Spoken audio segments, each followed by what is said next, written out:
Salam. Today I'm going to talk about this book, Don't Be Sad, from Sheikh Aida Al-Qarni. So Aida Al-Qarni is a Saudian scholar and author. He wrote many books. Another very famous book is the Most Happiest Woman in Islam. So this book is a kind of personal development book, but he's using references from the Quran and the Sunnah and poets and experts, doctors, and so many references from here and there. Some people say that he got inspired to write this book by Dale Carnegie. Dale Carnegie is an American author who wrote lots of personal development books, especially one, How to Stop Worrying and Start Living. And people say that he got inspired by this book, Stop Worrying, How to Stop Worrying and Start Living, to write this one. So this book is about helping you on a daily basis to face any problem that you have. So as you can see in the list of contents, you have many topics, many topics about handicap, about sleepless nights, do not lose hope, blessing in disguise, your best companion is a book, do not be sad, do not grieve, and many other advice. This book could be like it's a collection of advices that any friend could give you if they had the knowledge and if they had time to give you any advice. But this is the kind of advice that anyone would give to any other one. But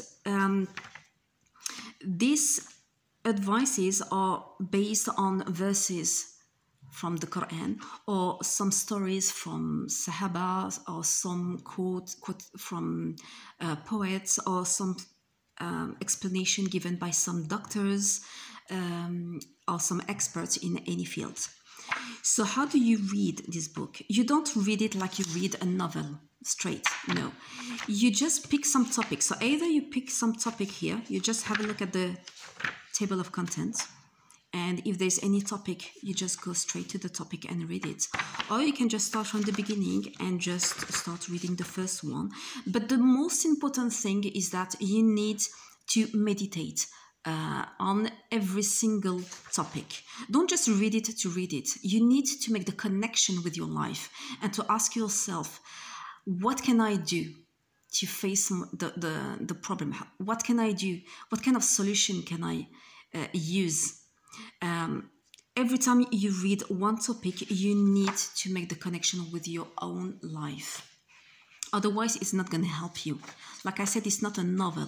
It's really something that should push you to meditate, to think about the reason why Allah Azza wa Jal sent the Quran, about the Sunnah of the Prophet ﷺ. You need to think about the life of the Sahaba in the past.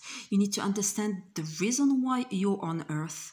You need to understand and to ask yourself about what you're doing on a daily basis, if it's pleasing Allah or not, if you're doing the right things, if you're taking time to learn your religion, because the answer is not really difficult. Allah Azza wa Jalla says that for one problem, He sent many solutions, at least one.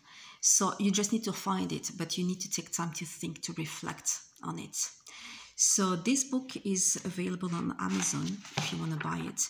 It's a you have about 500 pages, so this is what I'm telling you. You don't really read it straight. You take your time to read it. Okay, if you have any question, don't hesitate to put a comment and I will try to answer your questions. Otherwise, I will see you in another video. Salam.